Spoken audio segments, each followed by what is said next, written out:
से डर नहीं लगता, फिजिक्स से लगता है। आज तक मैंने ऐसा एक भी नीट एस्पिरेंट नहीं देखा है जिसे फिजिक्स से डर ना लगता हो।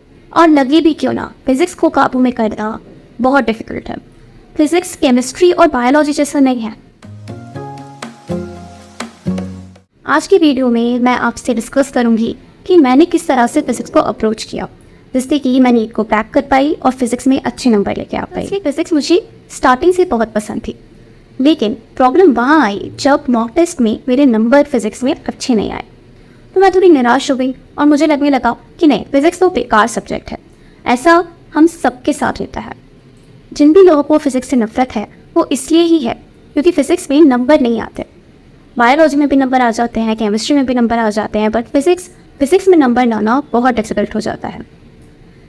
इस चीज़ से छुटकारा पाने के लिए मैंने फिजिक्स को अप्रोच करने का अपना तरीका कंप्लीटली चेंज कर दिया। तो इस वीडियो को ईजी बनाने के लिए मैंने अपनी अप्रोच को 4 स्टेप्स में डिवाइड किया है।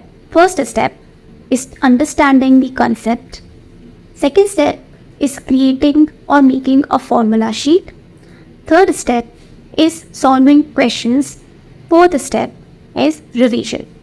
सो इन 4 स्टेप्स को अच्छे से फॉलो करने पर आप इजीली किसी भी चैप्टर को बहुत अच्छे से समझ सकते हैं और उस चैप्टर से रिलेटेड हर एक क्वेश्चन को इजीली सॉल्व कर सकते हैं, भले ही वो क्वेश्चन कितना भी डिफिकल्ट क्यों ना हो।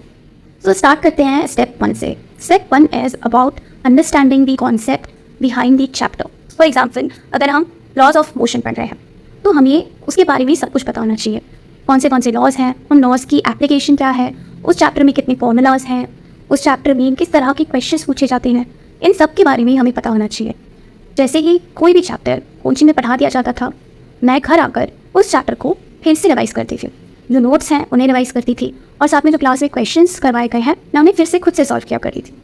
इसके बाद हम आते हैं स्टेप 2 पे। Step 2 is about making your own formula sheet. मैं चैप्टर को पढ़ने के बाद, रिवाइज़ करने के बाद एक फॉर्मूला शीट बनाया करती थी जिसमें उस चैप्टर से रिलेटेड सारे फॉर्मूलाज होते थे। ये जो मेरी फॉर्मूला शीट है ये मुझे स्टेप 3 में काम आएगी, विच इज़ सॉल्विंग क्वेश्चंस।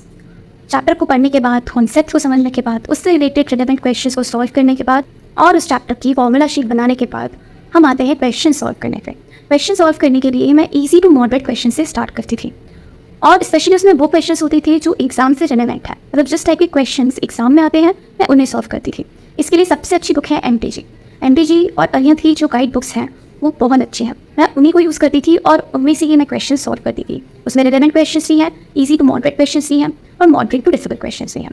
तो इन क्वेश्चंस को अटेम्प्ट करने के बाद मैं मान लेती थी कि ये चैप्टर मैंने कम्प्लीटली समझ लिया है और इस चैप्टर को अब बस मुझे रिवाइज करना है। So fourth step is revision. Revision में हमें पहले की जो 3 स्टेप्स हैं उन्हें रिपीट करना है। मतलब रिवाइज करते वक्त हमें चैप्टर के जो नोट्स हैं उन्हें पढ़ना है, उन नोट्स में जो क्वेश्चंस हैं उन्हें फिर से सॉल्व करना है और फिर हमें अपनी फॉर्मूला शीट को रिवाइज करना है एंड देन हमें वापस जाकर क्वेश्चन सॉल्व करना है। जो क्वेश्चंस हम पहले भी सॉल्व कर चुके हैं उन्हें भी सॉल्व करना है और साथ में हमें प्रीवियस ईयर क्वेश्चंस और बाकी कुछ और रिलेवेंट क्वेश्चंस भी सॉल्व करने हैं। ये क्वेश्चन सॉल्व करने का सबसे बड़ा फ़ायदा ये होगा कि एक प्रैक्टिस डेवलप हो जाएगी और साथ ही में टाइम मैनेजमेंट भी हम धीरे धीरे करके सीख जाएंगे। वैसे फिजिक्स में सिर्फ मेमोराइज करना इंपॉर्टेंट नहीं होता है, मेमोराइज करना is half of the job. बाकी का जो हाफ है वो है प्रैक्टिस। आपको फॉर्मूला याद है लेकिन उस फॉर्मूला को किस तरह से क्वेश्चन में पुट करना है और उस फॉर्मूला की बेसिस पे किस तरह के क्वेश्चंस आते हैं वो ही आपको नहीं पता है, तो आप एग्जाम में उस फॉर्मूला का यूज़ कैसे करेंगे। इसलिए आपको प्रैक्टिस करनी बहुत ज़रूरी है। डेली आपको 50 to 100 क्वेश्चंस प्रैक्टिस करना is a must, because if you don't do that आपकी प्रैक्टिस डेवलप नहीं हो पाएगी। आप वीक में एक बार पढ़ रहे हैं फिजिक्स को और उसमें भी आप नोट्स रिवाइज कर रहे हैं और 5-6 क्वेश्चंस कर रहे हैं, नोट्स में जो क्वेश्चंस दिए हुए हैं वही क्वेश्चन सॉल्व किए जा रहे हैं। प्रीवियस ईयर क्वेश्चंस एक बार पढ़ लिए हैं, अब फिर से उसको उठा के नहीं देख रहे हैं। एक किसी गाइड बुक से या रेफरेंस बुक से, अरिहंत या MTG वाली बुक से आपने क्वेश्चंस एक बार सॉल्व कर लिए हैं, अब आप फिर से उन क्वेश्चंस को सॉल्व नहीं कर रहे हैं, you are not even trying to solve those questions again.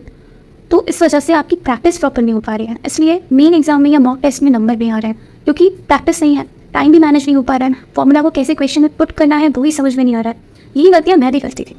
मुझे लगता था नहीं, एक बार मैंने पढ़ लिया है, मुझे फॉर्मूला याद हो गया है, अब मुझसे कोई भी क्वेश्चन बन जाएगा, बट नहीं। कुछ क्वेश्चंस ऐसे होते हैं जो थोड़े कॉम्प्लेक्स होते हैं, जिनमें मल्टीपल कॉन्सेप्ट्स लग रहे होते हैं। आपको एक डाटा निकालने के लिए एक फॉर्मूला यूज़ करना है, फिर उस फॉर्मूला से जो आंसर आएगा उस आंसर को यूज़ करके दूसरे फॉर्मूला में पुट करके फिर आपका फाइनल आंसर आएगा। ये multiple concepts, multiple formulas use हो रहे हैं। अब इस चीज़ को समझने के लिए प्रैक्टिस ही की जा सकती है, इसके अलावा कोई भी इसका इलाज नहीं है। You need to practise physics. Physics को प्रैक्टिस नहीं करेंगे तो फिजिक्स नहीं बनेगी। फिर कीप ऑन प्रैक्टिसिंग फिजिक्स, रोज़ कोशिश करो कि रोज़ फिजिक्स क्वेश्चंस करो, रोज़ फिजिक्स पढ़ो। बार बार नोट्स पढ़ने की नीड नहीं होती है फिजिक्स में।